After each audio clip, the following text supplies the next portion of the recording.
জগন্নাথপুরের long march রাস্তায় চলো চলো পয়েন্টে চলো রাস্তা সংস্কার কাটিয়া রাস্তা সংস্কার জগন্নাথপুর টু শিবগঞ্জ বেগমপুর রাস্তা যতক্ষণ পর্যন্ত কাজ শুরু না হবে ততক্ষণ পর্যন্ত আমাদের এই আন্দোলন চলতেই থাকবে। সম্মানিত উপস্থিতি, সর্বশেষ যে কথাটুকু বলতে চাই, এখানে শেষ নয়, আমরা পরবর্তীতে এর চেয়ে আরো কঠোর কর্মসূচি দিতে বাধ্য থাকিব। তাই আমরা প্রশাসনের প্রতি বিশেষভাবে অনুরোধ করছি, অতি তাড়াতাড়ি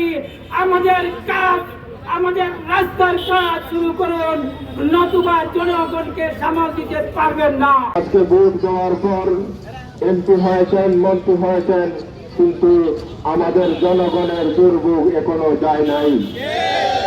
এই লক্ষ্যে আজকে আমরা এখানে সমবেত হয়েছি। এটা আমাদের দাবি, এটা গণমানুষের দাবি। আজকে আমরা এখানে কোনো রাজনৈতিক দলের ব্যানারে আছি নাই, আমরা এসেছি জনগণের কাতারে, জনগণের দাবি নিয়ে। সেই হিসাবে আমাদের এমপি মহোদয় সাহেবের সাথে আমরা উদারত আহ্বান জানাবো, আমাদের এই রাস্তা অতি দ্রুত সংস্কার করতে হবে। এই রাস্তায় এই পর্যন্ত 20-25 জনের উপরে মহিলা রাস্তার মধ্যে উন্নত রাস্তার জন্য গর্বপাত করেছে। দেশের প্রশাসন সহ সমস্ত আমলা খামলা আমাদের ট্যাক্সের টাকা চলে। সুতরাং আমাদের ট্যাক্সের টাকা যারা চুরি করে রাস্তার অনুদান যারা রাগবন হয়ে যাচ্ছে, আমরা প্রশাসনের কাছে বলতে চাই, দ্রুত তদন্ত করে আমাদের রাস্তা বাস্তবায়নের অতি শীঘ্রই দ্রুত ব্যবস্থা করুন।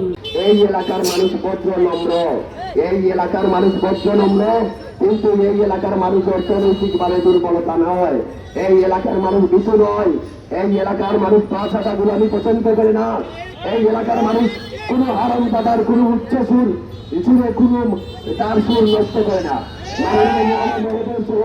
সংশ্লিষ্ট দপ্তরকে বলবো কল্যাণের দিকে আসো, আর আমি ঠিকাদার প্রতিষ্ঠানকে বলবো যে মাসুদ তুমি ভালো হয়ে যাও, মাসুদ তুমি দীর্ঘদিন যাবৎ আমাদের এই রাস্তার যে বেহাল দশা, সেটার জন্য আমরা মর্মাহত।